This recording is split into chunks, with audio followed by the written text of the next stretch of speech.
Boa noite. O caso de tanques, a remodelação governamental e o Orçamento de Estado são os temas da prova dos 9 desta noite, como sempre com Pedro Silva Pereira, Paulo Rangel e Fernando Rosas. Boa noite a todos. Paulo Rangel começa exatamente por si e pelo caso de tanques. Esta demissão do chefe de Estado-Maior do Exército que aconteceu ontem é já uma consequência da nomeação do novo ministro? Eu acho que é mais uma consequência da demissão do ministro anterior do que da nomeação do novo ministro, quer dizer. Sinceramente, eu sempre disse aqui, eu nunca compreendi, sinceramente, porque é que o Governo atua desta maneira. E é uma coisa que o Governo tem de explicar. Tem que explicar não o novo ministro, mas o primeiro-ministro, que era quem estava em funções. Porque vamos cá ver. Deu-se o roubo do material de guerra. Bom, o roubo é uma coisa muito negativa, e eu disse isso aqui, aliás, várias vezes, e muito grave, do ponto de vista nacional e internacional, mas um roubo ainda se percebe qual é a lógica do roubo. A lógica do roubo era vender no mercado internacional, etc. Bom, depois, nessa altura, o Governo recusou-se a fazer, não foi o Governo, o Exército, porque o Ministro não era responsável.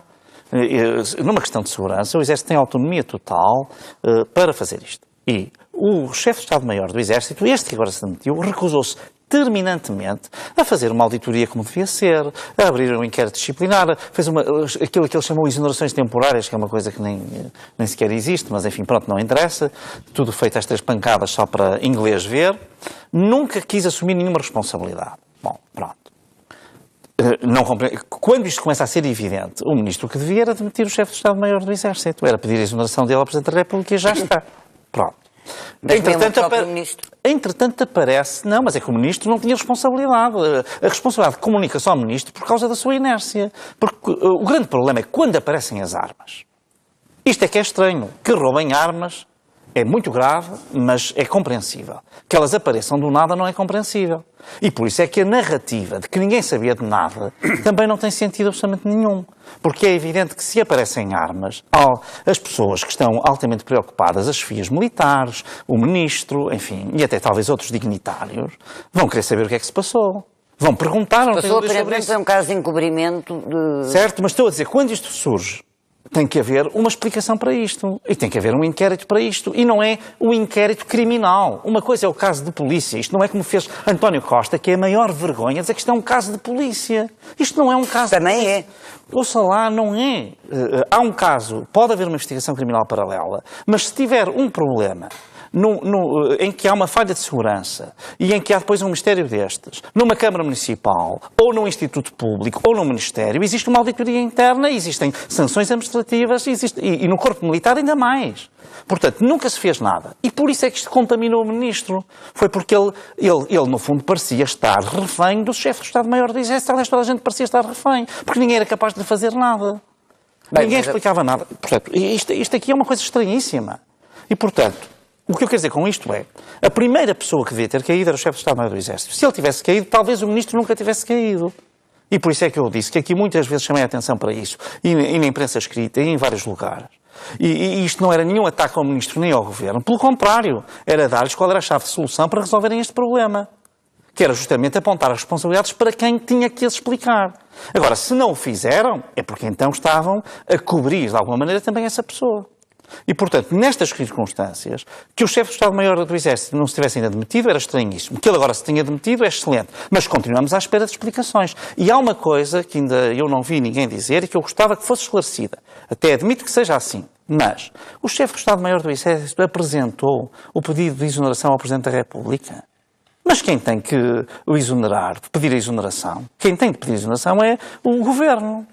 É um pouco estranho que ele vá ao Presidente da República em vez de ir ao Governo. O Presidente manda a carta para o Governo. Manda a carta para o Governo. Agora, se me disserem assim, há uma tradição militar que é assim, muito bem. Mas eu não sei se é assim. E gostava de saber, porque se não for assim, então o Exército está a dar um sinal de total desrespeito pelo Governo. Isto sei que já aconteceu uma vez. No caso do Colégio Militar já foi assim. Mas antes terá sido assim. Isto é preciso ser esclarecido. Pedro Silva Pereira, depois da demissão do Ministro e da demissão do chefe de Estado-Maior do Exército, ainda a oposição diz que ainda está quase tudo por esclarecer. E a verdade é que ainda não se perceberam muito bem quais são os contornos deste caso. Sim, há muitas coisas ainda por esclarecer, eu estou de acordo. Há evidentemente uma investigação criminal em curso, quer sobre as circunstâncias do roubo, quer sobre as circunstâncias do apartamento das armas, onde uma das questões que está em avaliação é exatamente quem sabia o quê, e isso está evidentemente por esclarecer. Mas eu concordo também que existe uma falta de esclarecimento sobre as condições da falha de segurança operacional na instituição militar e sobre as responsabilidades estritas no campo militar dessa falha de segurança. Mas houve ou não um erro de análise por parte do Primeiro-Ministro? Em relação a todo este caso? Não acho que tenha havido. O Primeiro-Ministro desvalorizou sempre este caso? Acho que pelo contrário. O Primeiro-Ministro valorizou. Sim, acho que o Primeiro-Ministro valorizou sempre a gravidade deste caso e, aliás, disse-o preto no branco mais do que uma vez.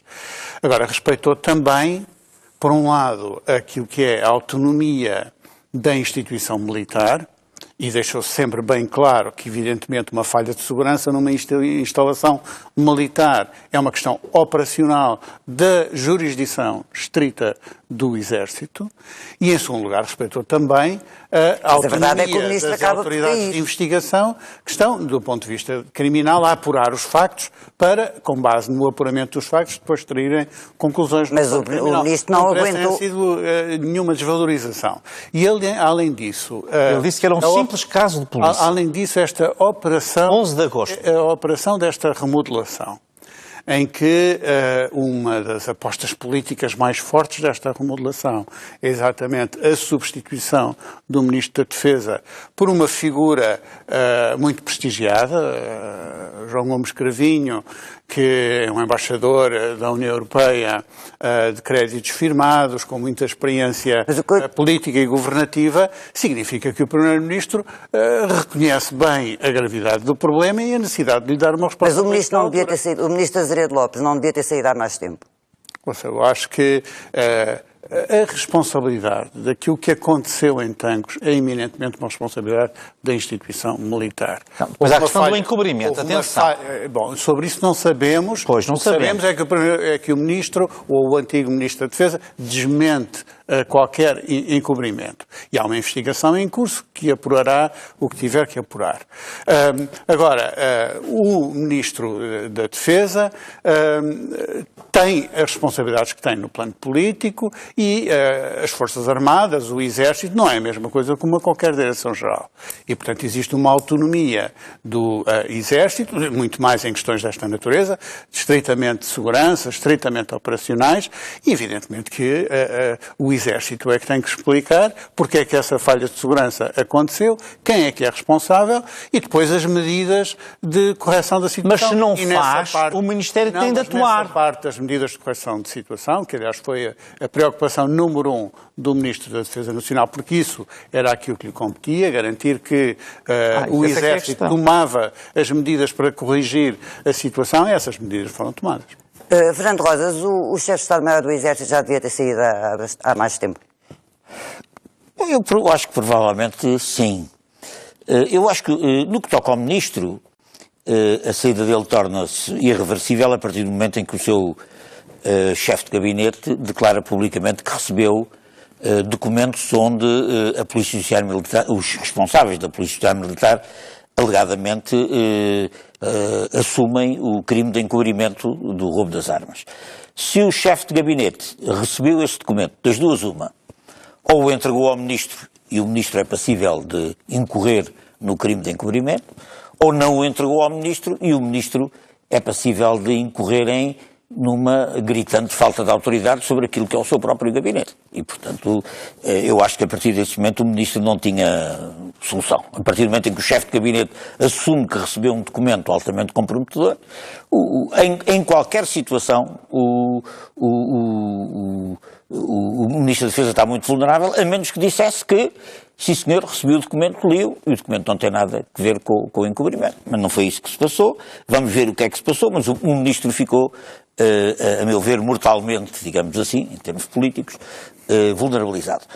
Quanto ao chefe do Estado-Maior do Exército, é claro que há aqui coisas que são muito pouco compreensíveis. Eu acho que ele ficou condenado a ser demitido quando sorridentemente, numa conferência de imprensa, quase que fez uma graça do facto de terem devolvido as armas e até terem devolvido uma caixinha deste tamanho, como ele dizia, com uma caixinha que não tinha sido aparentemente roubada e que foi devolvida também com as armas que foram redescobertas. Porque das duas uma, ou o inventário estava mal feito, ou não havia inventário, ou havendo inventário ou estando mal feito, isso significava que já tinha havido roubos anteriores. E ninguém sabia que havia roubos anteriores. Portanto, quer dizer, a situação em que ele se coloca com aquela conferência de imprensa é insustentável. E eu acho que aí se devia ter intervido. Acho que aí se devia ter intervido. Porque o que é facto é que isso, como aqui foi dito, isso é matéria de segurança que decorre da direta responsabilidade do chefe de Estado-Maior, e ele responde sobre isso. Se não toma nenhuma medida, e aparentemente medidas um pouco ridículas até, de suspensão temporária. É a exoneração temporária, que no fundo era uma suspensão. Não tem sentido, e depois tornou-os a nomear.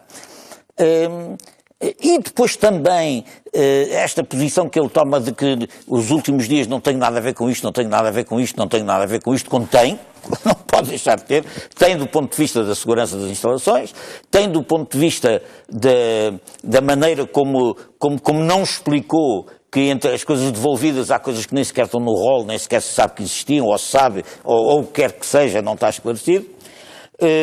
Tem porque há militares do Exército que estão envolvidos na manobra de encobrimento e, portanto, ele tem que responder por isso. Mas a partir do momento daquela conferência de imprensa que ele, camuflado e sorridentemente, fala da caixinha que veio a mais, eu acho que ele tinha muita dificuldade em se manter. Eu acho que devia ter sido demitido antes e acho que está tudo por esclarecer. Isso tudo, inteiramente tudo, está tudo. Quem é que roubou? Houve ou não houve complicidades do interior do Exército?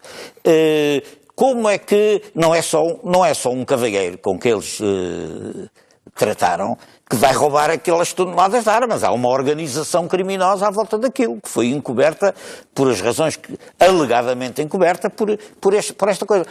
Tudo isto tem que ser explicado, quer dizer, isto não encerra a questão. Eu espero é que isto abra agora o esclarecimento da questão, porque naturalmente escuso de enfatizar a gravidade que isto tudo tem. Não é? Paulo Rangel, outro dos temas desta semana é o Orçamento de Estado, foi entregue na segunda-feira na Assembleia da República. A oposição tem dito que o orçamento é eleitoralista, mas ao mesmo tempo um orçamento eleitoralista que tem como objetivo de déficit 0,2%. Isto não é um pouco contraditório?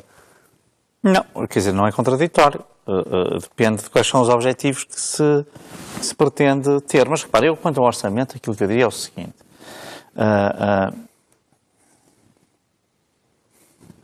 Embora haja muito mais a dizer sobre tanques, mas nós vamos ter ocasião porque isto vai continuar.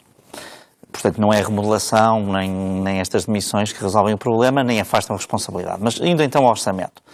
Vamos cá ver. Uma coisa são as metas macroeconómicas, que são aceitáveis, do meu ponto de vista, e positivas, não são. Mas a partir do momento em que o Governo resolveu alterar a agulha, que é a partir da sua segunda proposta de orçamento em 2016, as metas orçamentais, as metas definidas e depois atingidas, não são objeto de controvérsia. Mas do meu ponto de vista tem sido. Não, agora, eu não é tanto as O Conselho metas... de Finanças Públicas fala em falta de prudência. Não, quer dizer, o que eu digo para mim, estou a dizer, eu acho que quanto, por exemplo, à questão do crescimento, há claramente aqui otimismo. As pessoas têm que ter noção do seguinte: Portugal é o 20º país a crescer na Europa, é o 20º. Portanto, isto é um crescimento absolutamente medíocre. Há 19 países na Europa que estão a crescer mais. E porquê? Porque não há nenhuma medida para o crescimento, nem nos orçamentos anteriores, nem neste. E essa é que é a questão. Portanto, do meu ponto de vista, esta é que é a questão. Portanto, aquilo que eu sempre aqui disse, o que é que nós temos hoje? Mais uma vez temos aquilo que eu chamei em tempos, no fundo, uma política pura de rendimentos, distribuição de rendimentos. É isso que nós temos neste orçamento. Investimento, esquecer. Aposta nos serviços públicos, esquecer. Portanto, nós vamos continuar a descascar por completo a saúde e a educação em particular, mas também a proteção civil, também a segurança dos cidadãos, a segurança rodoviária, que eu aqui estou sempre a dizer, enfim, sou até às vezes ridicularizado, mas os mortos continuam a aumentar, a verdade é essa. E, portanto, o ponto que aqui conta é, no fundo, quais são as opções que se fazem. E repare, não há nenhuma medida para as empresas, não há medida para o crescimento. Eu acho que nós hoje tivemos uma notícia que mostra bem qual é a atitude com que o Governo olha para este orçamento. Que é esta questão das reformas. É a fraude. É vender gato por lebre, é vender gato por lebre. Está a falar das reformas antecipadas. Das reformas antecipadas, em que o Governo diz que as pessoas com uma trajetória de 40 anos que vão finalmente ter um alívio quanto enfim, no fundo, às deduções que teriam na sua reforma por causa de a anteciparem, e na verdade depois vai-se a ver. E uma pessoa que tenha 22 anos e 40 anos de trabalho, que tenha começado aos 22 anos, terá de esperar até aos 66. Portanto, isto só vale para as pessoas... Tem que ter 40 anos de serviço e 60 anos. E 60 anos, porque se tivesse 61 já não dá. Ora, isto o que é? Isto é uma habilidade. Isto é António Costa no seu melhor. Portanto, é António Costa no seu melhor. É uma habilidade. E todo o orçamento é isto. É o que tem sido que é. Dou 10 euros nas pensões, dou 5 euros nas pensões, mas depois... vou bloquear de tal maneira os serviços de saúde que eu vou precisar de mais 6 meses para uma consulta, de mais um ano para uma operação e, portanto, não há 60 euros ou 100 que eu ganhe mais por ano que paguem o prejuízo que eu tenho com isto. Portanto, é este ataque ao Estado Social, o ataque à economia e a habilidade que caracteriza este orçamento. Não é questão das metas macroeconómicas. Pedro Silva Pereira, em relação a esta questão da habilidade, o Governo deu o dito por não dito, porque tinha havido um acordo com o Bloco de Esquerda e com o PCP sobre as reformas antecipadas e ontem o Ministro veio dizer que afinal não era para quem tinha 62 anos, era só para quem tinha 60 anos e tivesse começado a descontar antes dos 20. Constança, já lá vamos. Não quero lá ir. Sim, já lá vamos. Agora, não vamos é cair aqui na armadilha do Dr. Paulo Rangel. Não há armadilha nenhuma. Ou isto é verdade ou não é. Quer arranjar uma forma de, em vez de nós discutirmos o orçamento... Não sou eu. E as vantagens imensas que o orçamento tem para as famílias, para os contribuintes e para os trabalhadores, quer pegar aqui numa medida que ele acha mais controversa e pronto, só falamos disso e não falamos do resto. Mas vá ver o que é que se está a discutir em todo lado. Já lá iremos. Vá ver o que é que se está a discutir. Mas eu quero começar por sublinhar o mais importante, se me permite. Em primeiro lugar, o Governo apresentou o 4º orçamento desta legislatura. De acordo com o discurso da direita, isto não era para acontecer. Ora, acontece que a maioria de esquerda se confirmou capaz de garantir uma governação estável ao país. Este é o primeiro ponto que nós devemos celebrar. 4 anos, 4 orçamentos. Em segundo lugar, tivemos uma negociação tranquila. Muita gente dizia, este era o orçamento mais difícil de toda a legislatura, agora é que eles se vão desentender, porque estamos na véspera das eleições. Nada disso confirmou, mais uma vez. Uma negociação tranquila. E um orçamento que se apresenta como credível, até porque o Governo tem um histórico de bom desempenho na gestão das contas públicas e apresenta um cenário macroeconómico que nos diz o seguinte, que vamos ter uma economia a crescer, mais uma vez acima de 2%, 2,2%. O desemprego a baixar para 6,3%. É o 20º país da Europa. O déficit a cair ainda mais, quase no equilíbrio orçamental, 0,2%. E a dívida pública também baixar. E, portanto, este é um orçamento que, do ponto de vista económico, traz boas notícias para os portugueses. Paulo Rangel dizia há pouco não traz boas notícias do ponto de vista do crescimento e também do ponto de vista das empresas. Quer dizer, o orçamento é o 3º orçamento seguido que garante ao país um crescimento acima de 2%. É o 20º da Europa, é o 20º. A questão é que não, é o 20º, mas responda a essa coisa. Mas está satisfeito em ser o 20º da Europa? Não, pergunto. Isso é uma justificação. Nós crescemos no ano de 2018 2,3%. Ouça. Isso é 3 décimas a mais da média da zona euro. Não 3 décimas a mais. É isso mesmo. É o 20º ou não é o 20º? Paulo Rangel, é que tem que se comparar com os países como países que no ano passado cresceram pouco. Não, senhor, é o contrário. E por isso a comparação de um ano para o outro. Nós é que estamos a crescer menos que eles todos. Para eles dá mais. Olha para a Irlanda. Mas nós crescemos. Olha para a Irlanda. Nós crescemos olha para a Espanha. Bem, quer no ano passado, quer este ano. Olha para a Irlanda, para a Espanha, que são bons termos de comparação para nós. Para terminar. E para terminar, para não dizer que não vou à questão, o que se passa é que há uma medida sobre as reformas antecipadas que diz que termina a penalização das reformas antecipadas para as carreiras longas. Para quem tenha 60 anos de idade e 40 anos de descontos. E esta foi a medida que foi acordada. Parece que há uma diferença de interpretação sobre a questão dos 60 anos. Se é quando se atinge os 40 anos de serviço, quando se tem 60 anos de idade ou não. O Ministro vai dizer que é isso que está escrito na proposta orçamental. Parece que os partidos que são parceiros do governo à esquerda têm outra interpretação, para já daquilo que decorreu das conversas e do que deveria ser justo nesta circunstância. Mas, para nós percebermos a interpretação, mas a interpretação do Governo é que uma pessoa só pode ter reforma antecipada sem penalização do fator de sustentabilidade se tiver 60 anos e 40 anos de serviço. Se aos 60 anos tiver 40, não, mas tem que ter começado aos 19. 40 anos de serviço. Se tiver 61 e 40 anos de serviço já não tem. Não dá. Já é obrigado a reformar-se até aos 65. Isso não 66. E isto tudo, é preciso ver, é tudo também uma questão de contas. É tudo também uma questão de contas. Pois, nós precisamos de estudar... É fazer as contas. O impacto orçamental. Claro. Porque não podemos fazer como faz ali o Dr. Paulo Rangel e o partido dele. Quer dizer assim, todo um discurso contra o Estado salarial, mas aproveitam depois todas as oportunidades, como esta, para pretender mais despesa pública. Defender mais aumentos da função pública, como fez o Dr. Rio, que queria um aumento dos funcionários públicos com 4... Sim, queria. Não é assim. Queria um aumento dos funcionários. O que não pode é fazer propaganda de uma coisa e depois...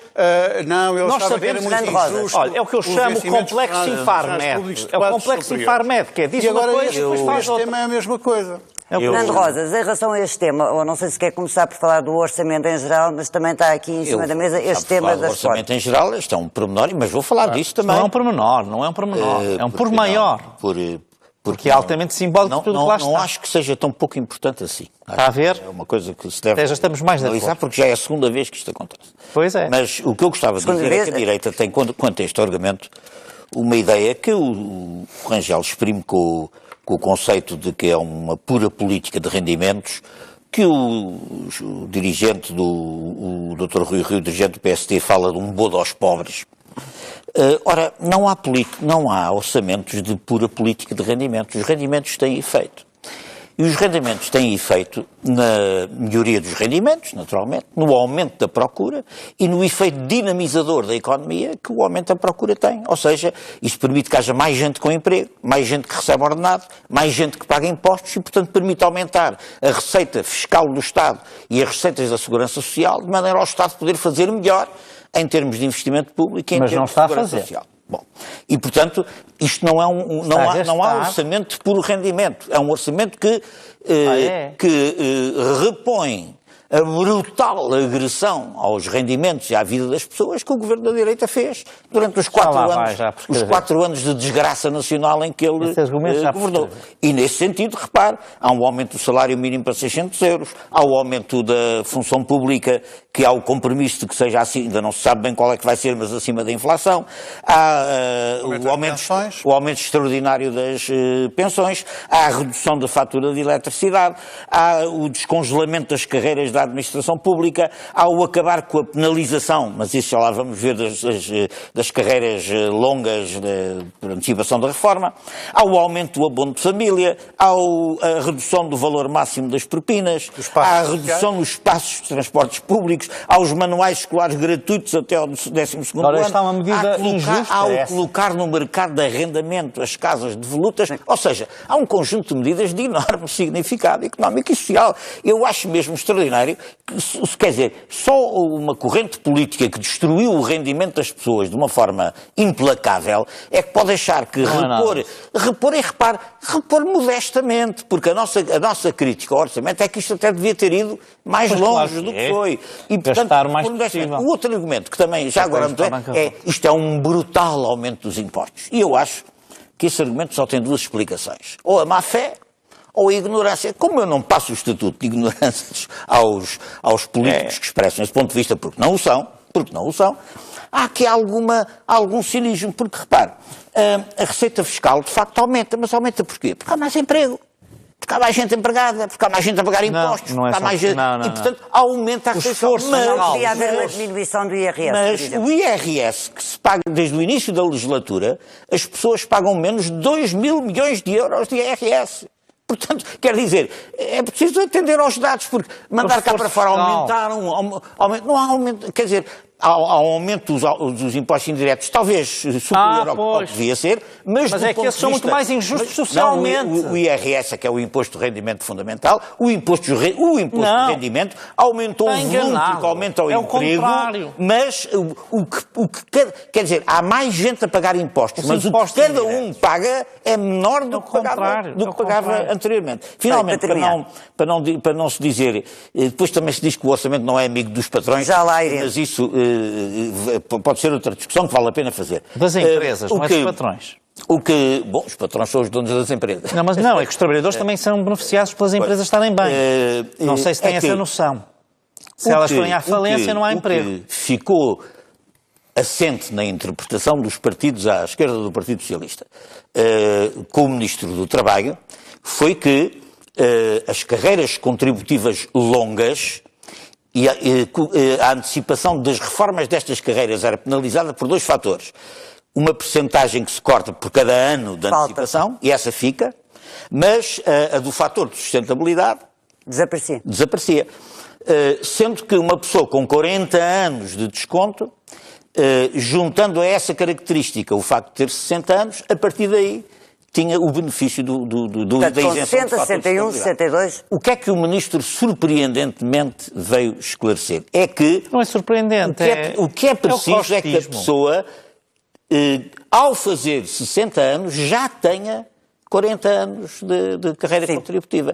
O que reduz imensamente, naturalmente, o compromisso. E repare... Mas Fernando Rosas, o Ministro já tinha apresentado esta medida aos parceiros sociais, antes das negociações do orçamento. Esta medida já tinha sido apresentada aos parceiros sociais. Eu não sei se já tinha ou não. O que eu sei é que não foi isso que ele combinou com os partidos à esquerda.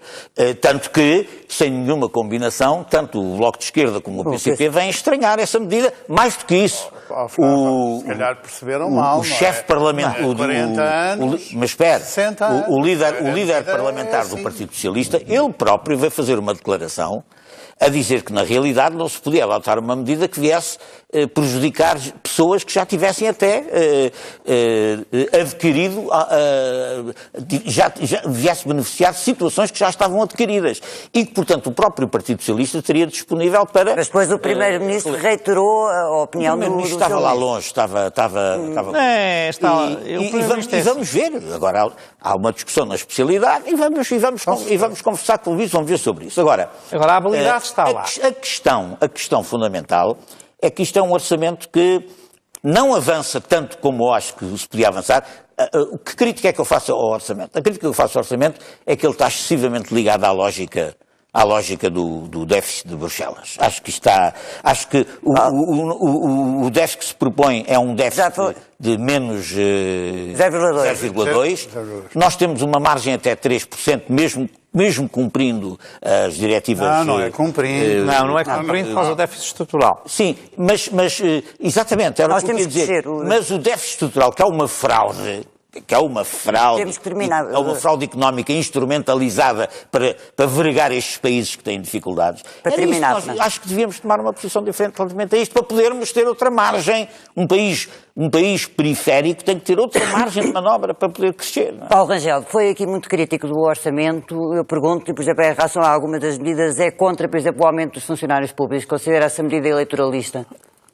Quer dizer, eu acho que nós temos que olhar para o orçamento de uma forma integrada, não é? E a reposição dos funcionários públicos, a reposição dos seus... Eu não sou contra enquanto tal, mas eu dou-lhe um exemplo de uma medida que me parece altamente injusta e que toda a gente compreende. Mas esta, pelos vistos, não considera injusta, então? Eu não considero injusta. Temos que ver no contexto global. O que nós não podemos fazer é tudo ao mesmo tempo. Isso é que me parece que está mal. Eu vou-lhe dar um exemplo de uma medida injusta, que é a gratuidade dos manuais até o 12º ano escolar.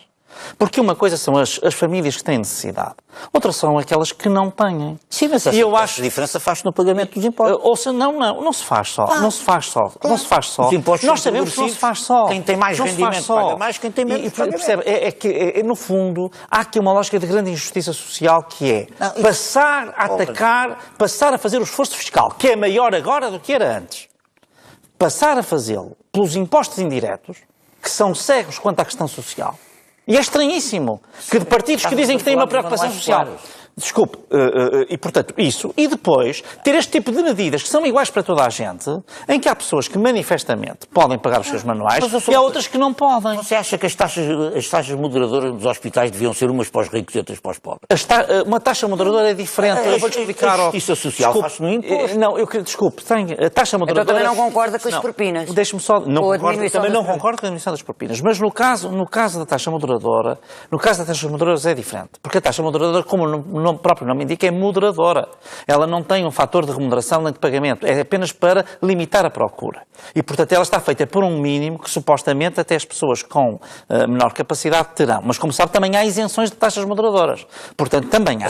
E, portanto, certo, mas quer dizer, também há. Portanto, na taxa moderadora não é um bom exemplo. O que eu digo é o seguinte. Um partido como o Bloco de Esquerda ou como o Partido Comunista, que defendem manuais gratuitos para toda a gente, independentemente do grau de rendimento que as pessoas têm... Porquê? Porque não é obrigatório. Não, desculpe. Não é obrigatório. Quem não quer ter manuais está bem, já sabemos. Compra os manuais. Mas eu acho mal... Há uma enorme... eu não estou de acordo com isso. O meu amigo está a desconhecer é que há uma enorme parcela da população que não tem capacidade económica de dar aos filhos aqueles livros e que é beneficiada por esta medida. Não estou nada a desconhecer isso. Obrigatória. Eu só estou a dizer... obrigado a comprar os manuais, compra quem quer. Não, e quem precisa. Mas tendo de graça... quem precisa mesmo. Mas está bem, mas quem tem de graça não vai comprar. Seja pobre ou seja rico. Está bem, mas quem tem de graça depois também é obrigado a devolver.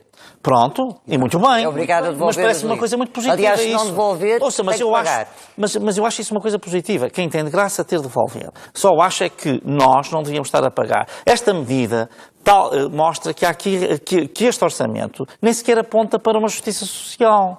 Mas isto não é nada de novo. Isto não é nada de novo. Repare, quando se faz como grande prioridade... Os da Troika acabavam. Quando se faz... Na Troika estamos numa situação de exceção. Quando se faz como grande prioridade... Estava um país na bancarrota. Quando se faz como grande prioridade a ideia de que é preciso atacar os impostos, ir para os impostos indiretos, que é o que faz, que a estratégia Centeno, é fazer toda a gente pagar por igual. Enquanto o IRS faz a diferença entre as famílias que têm mais dificuldades e aquelas que têm menos. Portanto, não é um orçamento justo. E isto vê-se bem, e está cheio de pequenos truques. As reformas são um bom truque, os manuais são outro truque. Pedro Silva Pereira, em relação aos impostos indiretos, é uma das críticas que se tem feito à governação do Partido Socialista e aos orçamentos do Governo, é exatamente o aumento dos impostos indiretos. É uma crítica que não faz nenhum sentido. Não faz, porque quem faz essa crítica sabe muito bem que aqueles impostos indiretos pontuais que subiram das bebidas açucaradas, a gasolina, mesmo da gasolina, estão muito longe, mas mesmo muito longe de compensar aquilo que foi a redução nos impostos. O esforço fiscal é maior e para os cidadãos. O esforço fiscal é superior hoje. As alterações, a eliminação da sobretaxa, as alterações nos escalões. Nós tivemos uma série de medidas de redução do IRS para as famílias que são muito superiores à compensação em receita do aumento dos impostos indiretos. Portanto, isso é simplesmente falso. Não é Aquilo falso. que explica o facto de nós termos uma redução do déficit orçamental com a dimensão que temos é o facto de o Governo ter adotado das uma política económica... Não, é o facto. E também sabe bem que não é verdade. Quer dizer, estes governos, esses argumentos só relevam da desonestidade intelectual. Sabe muito bem. Há uma coisa vai chamar desonesto a quem quiser. A mim não vai. A razão que explica cada um tem a redução do déficit orçamental é o crescimento da economia. Há uma coisa que eu lhe vou dizer, cada um tem o seu currículo. Isso é que gera no meu não está a desonestidade, pode ter a certeza. Cada um tem o seu. Estou apenas a dizer que o argumento, no meu não está. Porque não é o argumento Paulo nenhum. sabe muito bem não que as cativações eu tenho a minha explicam a redução do déficit orçamental ou não sabe? Está a fingir que não sabe. Portanto, eu estou a dizer que esse argumento não é sério. É sério.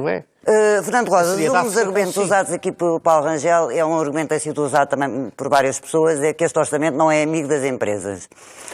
Bom, o orçamento prevê várias medidas de Só o PEC. de apoio o fim do pagamento Especial por conta. É o único.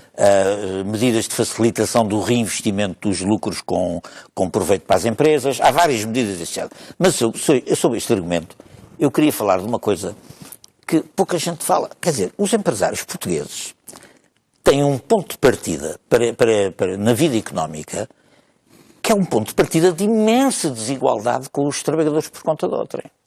Que é o facto de terem os salários dos salários mais baixos da Europa. Sabe quanto é que é o salário médio? Mais baixo dos trabalhadores. Dos trabalhadores, dos salariados. Sabe qual é o salário médio de um empregado, de um trabalhador português? 900 euros. É das coisas mais baixas da Europa. Ou seja, há toda aqui uma economia que tem assentado historicamente, não no aumento da produtividade, mas na manutenção do salário baixo. É por isso que esta retórica toda contra a distribuição de rendimentos é completamente Não é absurda. contra a distribuição. É completamente absurda porque é preciso aumentar mais. Quer dizer, para que a economia cresça sustentadamente e continue a absorver o emprego como tem feito, é preciso aumentar mais. Por exemplo, o empresariado português tem, além dos salários baixíssimos que pratica, tem uma legislação laboral que foi dada de borla pelos governos da direita, que permite despedir praticamente quando quiser, que permite despedir barato, que permite manter, como é que se chama, o banco de horas e aumentar a jornada de trabalho praticamente com escassíssima compensação. Ou seja, uma legislação laboral que é uma legislação laboral que tem que ser urgentemente revista, a meu ver, e que este governo, aliás, resiste a alguma coisa a fazer. E, portanto, acho que o ponto de partida é muito desigual. Agora, apostar na ciência, apostar no desenvolvimento tecnológico, apostar na qualificação do trabalho, não basta, de facto, ao haver mais emprego. É preciso haver melhor emprego e mais qualificado. Mais Mas mesmo a terminar, Paulo Rangel, muito sucintamente, que medida é que falta no orçamento de apoio às empresas? Olha, aquilo que eu diria, basicamente, desde logo, eu acho que havia uma medida importante que seria, e que aliás estava prevista no passado, que seria uma baixa gradual do IRC, para aumentar a responsabilidade fiscal das empresas. Por exemplo, era uma medida perfeitamente possível. Há uma redução do IRC para o interior.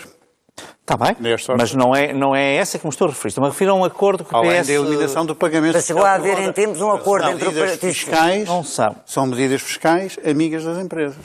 Mas não é possível baixar o IRC ou é uma questão ideológica que leva a que o governo não baixe? Não é uma questão ideológica, é uma questão, em primeiro lugar, de prioridade económica. Não, a opção não é o crescimento. Para a dinamização da economia, nós precisamos, em primeiro lugar, de aumentar os rendimentos das famílias e dos trabalhadores. Não. Porque isso é que dinamiza a economia, puxa pelas empresas. Essa é a melhor notícia que pode existir as exportações. Esqueceram-se do Keynes. As exportações. Sabe que o Fernando Rosas é que nunca leu o Keynes com cuidado. Pois não, leu com os óculos marxistas, que é uma coisa diferente. É devido seguramente é falta minha. Mas repara uma coisa, os empresários portugueses e o privado português, em cada 4 euros que o Estado gasta na saúde, 3 euros em cada 4 vão para as empresas de saúde privada. Quer maior ajuda, quer maior financiamento. Mas isso é um setor... Está bem, mas isso é um setor... Quer dizer, significa que o negócio da saúde privada está largamente a ser subsidiado pelo Estado. É isso que significa. Portanto, há aqui um ponto de partida, quer dizer, já para não falar de que todos os setores estratégicos da economia estão na mão dos privados. Mas um dos problemas também deste orçamento, Fernando Rosas, não é a falta de investimento, nomeadamente a falta de investimento na saúde e na educação. Mas qual é o regime que tem os países onde se vive melhor? Deixe-me só dizer uma coisa. Ora veja qual é o regime. O Ministro da Economia desapareceu. Eu até acho que há uma certa injustiça na apreciação do Ministro da Economia. O Ministro da Economia desapareceu porque o papel regulador do Estado, nesta situação, está praticamente desapareceu. O Estado só tem os instrumentos orçamentais de regulação da economia, não tem mais nada. E mesmo os setores estratégicos da economia foram ao ar, e mesmo esse, sabe Deus, a banca foi enfim, tem o Banco de Portugal e a Caixa Geral de Depósitos, mas mesmo assim gerida lá por critérios particulares, mas todos os instrumentos historicamente habituais da regulação do Estado na economia foram privatizados. Mas, Fernando Rosas, veja os países onde as pessoas vivem melhor, que regime é que têm? Se é esse que defende.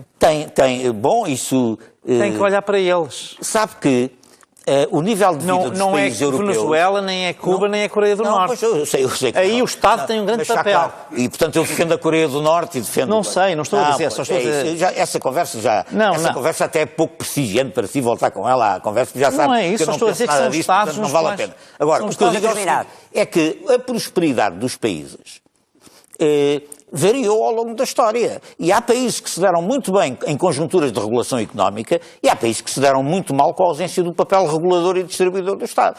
Portanto, essas coisas também mudam na história, não há paradigmas fixos. Bom, e assim chegamos ao fim de mais uma prova de 9. Boa noite, até para a semana. Fica agora com mais bastidores.